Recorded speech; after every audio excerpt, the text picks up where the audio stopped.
Thomas, mille merci d'avoir accepté l'invitation de Don't Be Trashy. Tu es connu pour être le fondateur du média digital indépendant Bon Pote. Tu es aussi l'auteur du livre Tout comprendre ou presque sur le climat. De mon humble avis, Bon Pote est l'une des plateformes les plus riches et les plus précieuses en termes d'éducation et de sensibilisation à la transition écologique et sociale. Je suis donc vraiment ravie de pouvoir t'introduire à celles et ceux qui ne te connaîtraient pas encore. C'est gentil, merci. Peux-tu nous parler de ton média ? Alors Bon Pote, c'est un média qui vulgarise les sciences climatiques, aussi tout ce qui concerne le changement climatique et la biodiversité. Et comme ces sujets touchent littéralement tous les pans de notre vie, à savoir l'économie, le social, la psychologie, les relations amicales et amoureuses, etc. En fait, ça concerne tous les sujets. Et l'objectif, là il y a aujourd'hui plus de 300 articles sur le site, c'est qu'une personne, peu importe votre niveau, vous pouvez aller sur Bon Pote, vous tapez, alors il y a des parcours thématiques pour apprendre vraiment de zéro, et l'objectif c'est de se former sur tous les sujets. Donc vous tapez dans la barre de recherche le sujet qui vous intéresse et normalement il y a un article qui fait référence dessus, entre 5 et 10 minutes de lecture avec plein de sources pour pouvoir fouiller et approfondir si vous avez envie. Ouais, j'ai été surprise quand j'ai vu dans la description réchauffement climatique et effondrement de la biodiversité parce que j'ai trouvé ça presque limitant vu la diversité des thématiques qu'en fait vous touchez avec Bon Pote. Oui, je pense que c'est une petite particularité, en tout cas pour un plus petit média, comme tout m'intéresse, tous les sujets, vraiment l'aspect psychologique, puisqu'évidemment on se dit qu'aujourd'hui on est à peu près au courant à quel point la catastrophe est en cours, etc. Mais ce qui m'intéresse, c'est les leviers et de savoir qu'est-ce qui bloque. Donc évidemment là tu fais appel aux sciences cognitives, à la psychologie, et j'ai publié quelque chose il y a 2 mois là sur les relations, parce que je trouve qu'on ne parle pas assez des relations, alors que c'est un énorme sujet. Les gens qui sont au travail typiquement, qui ont des collègues qui sont complètement déconnectés, qui ne parlent pas de climat, qui parlent de leur week-end à Dubaï, en avion, etc. Je sais qu'il y a des personnes qui sont en train de bouillir et qui m'écrivent en privé, et je me suis dit, bon, il faut que j'en parle. Mais il n'y a pas que ça, il y a les relations en famille. Quand tu es le petit écolo de service et que tu as l'oncle climato-sceptique, le petit cousin qui est fan d'Elon Musk et qui t'explique que la technologie va nous sauver, etc. Bon, c'est pareil, toi tu es à table, soit ça finit en engueulade, soit tu essayes de trouver des subterfuges pour continuer la conversation, puisque c'est ta famille, donc tu es plus ou moins obligé de les aimer. Et il y a les relations amoureuses, évidemment. Ça, c'est un gros sujet depuis 2 ou 3 ans. J'en parle aussi avec des journalistes, des lectrices et lecteurs, mais des journalistes qui ont été très touchés par ça. Une fois que tu commences à te documenter sur ces sujets-là, il y a des personnes qui ne peuvent plus tout simplement être en relation avec une personne qui se fout, on va dire, du climat, comme ça devient vraiment un sujet central, et d'autres personnes qui justement ont envie d'en parler avec leur conjoint ou conjointe, etc. Donc je trouve que le climat touche tout, tous les sujets, le sport, l'art, les humoristes commencent à en parler de plus en plus, et tu vois, donc c'est passionnant, et c'est pour ça que Bon Pote, il y a un peu tous les sujets. Ouais, je suis assez content et fier de ça. Et c'est aussi, j'ai l'impression, la diversité, vu que c'est complètement comme un diamant aux multiples facettes, d'où vient aussi la complexité justement de réussir à faire des changements efficaces et à la vitesse qui serait nécessaire pour qu'on avance. Ah oui, voilà. En termes de changement, là souvent les questions, les gens pensent que enfin on a enclenché les bonnes démarches, etc. Notamment en France. Je sais pas, il faudra que tu me parles un peu plus de la Suisse, mais en France, on pense qu'il y a eu un grand changement depuis 2022, puisqu'il y a eu des terribles canicules, il y a eu des milliers de morts, il y a eu des feux ravageurs, etc. Mais en fait, si tu regardes dans les faits, il n'y a pas eu de changements structurels qui ont été amenés soit par les entreprises, soit par l'État. On sait que on a un président qui se pense champion de l'action climatique, Emmanuel Macron, mais dans les faits, il vient de se faire rappeler il y a 2 semaines par le Haut Conseil pour le climat, qui ont listé toutes les choses où il est en retard. Bon, il y en a sur 2 pages, donc en gros, voilà, on n'est pas dedans, quoi. On est encore loin, même. Ouais, j'ai aussi l'impression que la Suisse a une incroyable réputation. C'est un pays il y a beaucoup de verdure, il y a les montagnes, il y a les petites vaches dans les prés, machin truc. On a des bons taux de recyclage et souvent ils se cachent derrière, comme quoi on est des super bons recycleurs, mais en fait on a aussi un des pays les plus producteurs de déchets parce qu'évidemment on a un énorme pouvoir d'achat, notamment en déchets électroniques. Politiquement, c'est un petit peu similaire à la France, c'est-à-dire qu'il y a eu une ascension de l'extrême droite dans les dernières élections fin d'année dernière. Donc on n'a pas échappé à cette tendance européenne. La Suisse vient d'être condamnée par la Cour européenne pour inaction climatique.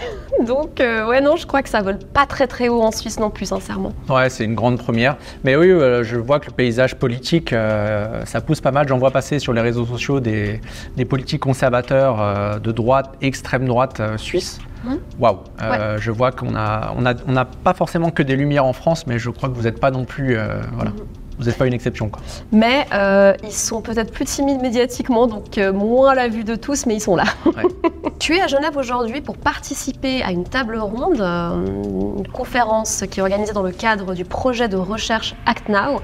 Donc pour rappel, ce sont des scientifiques qui se sont associés à des youtubeurs principalement pour voir comment communiquer efficacement sur le climat. Quelle est ta vision, ta position par rapport à l'influence engagée? J'ai vraiment une vision un peu pragmatique de ça. Je trouve qu'on n'en parlait pas il y a 2 ou 3 ans. En tout cas, on va dire que ça fait 5 ans que je suis le sujet tous les jours. Il y a 3 ans, c'était pas encore un sujet. Là, de plus en plus, il y a un nombre de youtubeurs et de youtubeuses qui commencent à en parler, d'influenceurs et d'influenceuses aussi. Et je pense que ça permet de faire un peu les liens entre des rapports scientifiques que, soyons honnêtes, 99% des gens ne vont pas avoir ni le temps ni l'envie d'aller lire. Et ça permet de faire le lien un peu et de communiquer sur le changement climatique autrement, soit de façon ludique, soit via l'humour. Enfin, en fait, il y a plein d'angles différents. Donc moi, je vois ça d'un très bon œil, pour le coup. Et j'ai même écrit dessus là sur les youtubeurs enfin qui s'y mettent. En France, on a des youtubeurs à plusieurs millions de followers qui s'y mettent. Donc moi, je suis hyper content de ça.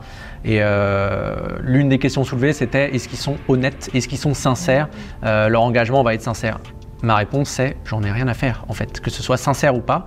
À partir du moment où ils parlent du sujet et en plus qu'ils en parlent bien, et parfois certains ont invité des scientifiques pour en parler, c'est génial. Enfin, moi je suis preneur tous les jours. Vaut mieux ça que des influenceurs et influenceuses qui vous mettent en avant leur voyage en avion et leur aller-retour à Dubaï ou à New York pour 3 jours. Enfin, ça c'est une catastrophe, ça devrait plus exister en 2024. Donc tous les jours en fait, parler du changement climatique, de la biodiversité, des moyens d'action, rappeler qu'on n'est pas foutu, c'est important. Voilà, enfin, moi je suis hyper preneur ça. Et vraiment très heureux de ça. Je pense qu'aussi en tant que personne qui décide de s'exposer un petit peu sur les réseaux ou médiatiquement et de prendre des positions, ce qui a freiné les gens ou ce qui freine encore plein de gens, c'est évidemment la peur d'être accusé de greenwashing. Après c'est vrai, je peux comprendre aussi qu'en tant qu'internaute, tu ne sais pas à quel moment on bascule dans du greenwashing et à quel moment c'est quelqu'un qui n'est pas parfait mais qui porte quand même les bons messages, parce que je trouve que cette limite elle est fine. Comment toi, quelles seraient un peu tes pistes pour identifier, ok là il se fout un peu de notre gueule, ou là ok c'est pas parfait mais c'est quand même sympa? Ça, pour identifier, en fait, je pense que la posture est de façon générale pour ces personnes qui souhaitent s'exposer ou parler du changement climatique, petit à petit, en fait, si vous n'êtes pas sûr, il y a toujours des personnes à qui vous pouvez demander conseil. Moi, j'en fais partie, je passe toujours du temps à dire, j'ai eu une influenceuse récemment qui a 300 ou 400 000 followers sur Instagram et qui m'a demandé est-ce que je peux faire un partenariat avec cette entreprise? Clairement, c'était non, mais elle ne savait pas, elle n'était pas sûre. Je lui ai expliqué pourquoi. Je lui ai dit, bon, en fait, voilà, il y a du gaz dedans. Le gaz naturel, ça n'a rien de naturel, c'est du gaz fossile, donc c'est pas terrible. Ne fais pas le partenariat. Elle dit, ok, voilà, je te fais confiance, etc. Donc il y aura toujours des personnes à qui vous pouvez demander, enfin moi ou d'autres personnes, évidemment, si vous avez aussi accès aux scientifiques ou d'autres personnes qui connaissent les sujets, vaut mieux demander et double-checker plutôt qu'aller vers un partenariat pourri. C'est une chose, aujourd'hui c'est pas forcément pénalisant de faire, parce qu'il y a encore des personnes qui font plein de partenariats, mais c'est une fois que vous commencez à vous exprimer sur ce sujet-là, ensuite si vous faites un partenariat pourri, on pourrait vous le reprocher. Donc je crois que vraiment la bonne posture c'est très difficile d'être parfait ou parfait dans un monde imparfait. La bonne communication c'est de dire je fais au mieux. Là, j'ai décidé de faire un partenariat avec telle ou telle entreprise. C'est vrai que c'est pas terrible, mais ils font les efforts et voilà ce qu'il va y avoir, etc., etc. Là, les JO qui arrivent à Paris se disent les JO les plus écologiques historiques. C'est probablement vrai et je pense que ça va être vrai, mais quoi qu'il arrive, les JO là ne sont pas soutenables. Il y a des gens qui vont venir du monde entier et qui vont faire, enfin en plus là on parle que de l'aspect environnemental. Le premier sponsor des JO c'est quand même Coca-Cola, donc en fait c'est fini, arrête de me dire que tu es vert. Non, tu n'es pas vert, ton sponsor c'est Coca-Cola. Donc on arrête les débats. En revanche, on devrait aujourd'hui se questionner, y compris les amoureux et amoureuses du sport, de se dire comment on rend ça soutenable. Je prends l'exemple aussi souvent dans le sport pour ça, typiquement la Formule 1. Aujourd'hui, c'est pas soutenable, ça c'est une certitude. Ils ont annoncé que d'ici 2030, ça allait être neutre en carbone. Vous rêvez en fait, c'est impossible. Donc, en l'occurrence, si on était vraiment raisonnable, responsable et qu'on voulait respecter l'accord de Paris, parce que je rappelle que si on ne respecte pas l'accord de Paris, donc limiter le réchauffement climatique bien en dessous de 2 degrés au niveau mondial, les conséquences, c'est un enfer pour des millions, voire des dizaines de millions, voire des centaines de millions de personnes. C'est ça, en gros, les conséquences.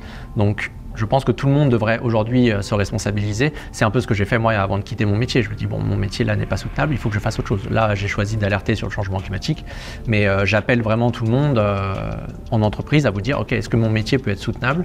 Et si ça l'est pas, essayez de changer. C'est important. Petit aparté que j'ai oublié de dire avant, moi-même quand je dois faire de la recherche pour des vidéos, pour des interviews ou sur des sujets, je vais très fréquemment sur Bonpote. Récemment, quand j'ai eu Claire Nouvion, j'avais besoin de lire sur le deep sea mining et l'article était incroyable. Oui, qui est très bien, qui n'a pas été rédigé par moi, mais qui est très bien. Très complet. Quelle est ton opinion par rapport à la désobéissance civile et son efficacité? J'ai encore vu une vidéo pas plus tard que ce matin en Allemagne de 2 militants assis sur une route et du chauffeur de camion qui les a presque tabassés avant de plus ou moins leur rouler dessus avec le camion. Et donc tout le monde a tendance à dire que ça énerve tellement les gens que c'est contre-productif. Qu'est-ce que toi tu penses? Alors, en gros, là, pour la désobéissance civile et pour toutes les actions, on a vu, il y a quelques mois, il y a eu un jet de soupe sur la vitre pour un Van Gogh. C'est une vidéo qui a été virale, qui a été vue, je crois, 50 millions de fois en moins de 24 heures. En fait, ce terme et ce type d'action, ça fait partie de ce qu'on appelle, et encore, c'est pas vraiment très radical, mais ça fait partie de ce qu'on appelle le flanc radical. Donc, ça permet de tirer la couverture, c'est une sorte de fenêtre d'Overton.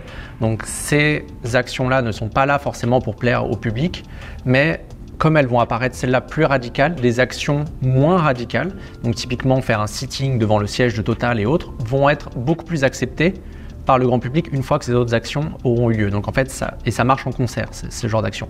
Mon point de vue là-dessus, moi je rejoins un peu ce que dit la littérature scientifique sur le sujet. Il n'y a pas d'études qui montrent que c'est une mauvaise chose. En revanche, on sait aujourd'hui, et là ça commence à sortir justement après ça, depuis 2 ou 3 ans, et la littérature scientifique est en train d'exploser sur le sujet, de montrer qu'en fait ça sert d'un point de vue médiatique. Parce qu'en fait on ne parle pas aujourd'hui du changement climatique, on n'en parle pas assez, pardon.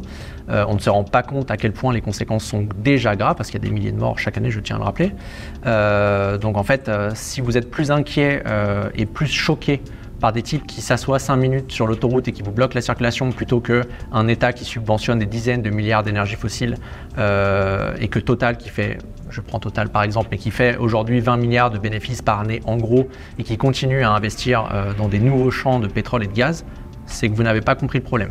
Vous devriez être beaucoup plus énervé après Total qu'une personne qui s'assoit au milieu de la route parce qu'aujourd'hui, on ne laisse plus le choix. Aujourd'hui, la littérature scientifique est très claire, on sait ce qu'il faut faire, on a les moyens, etc. En revanche, il n'y a pas un pays dans le monde qui a une politique climatique qui est adéquate pour respecter l'accord de Paris, pas un seul. Donc, une fois qu'ils n'écoutent pas, et en France, il y a eu plein d'actions, là, typiquement sur la 69, l'autoroute A69, une fois que tu as un gouvernement qui n'écoute pas les scientifiques, et vraiment qui les ignore, et qui en plus les compare à des éco-terroristes, quelle solution il reste pour les citoyens? Moi, c'est ça la question que j'ai envie de poser. Comment on fait? Donnez-moi la solution. Voilà. Respecter la loi, ne pas respecter la loi, qu'est-ce qui est légal, qu'est-ce qui est juste? C'est ça les questions qu'on doit poser aujourd'hui. Donc une fois que tu n'as pas de moyens d'action et que tu vois qu'un gouvernement ignore les scientifiques, qu'est-ce qui te reste? Voilà, moi je pose cette question-là. Mot de la fin, il va être positif pour une fois. J'aime bien rappeler qu'on n'est pas foutu, on a notre avenir climatique entre nos mains. Donc c'est pas Thomas Wagner qui le dit, mais c'est la conclusion du dernier rapport du GIEC. Donc bougeons-nous, bougeons-nous, bougeons-nous. Voilà. Merci beaucoup à toi. Thomas, c'était super.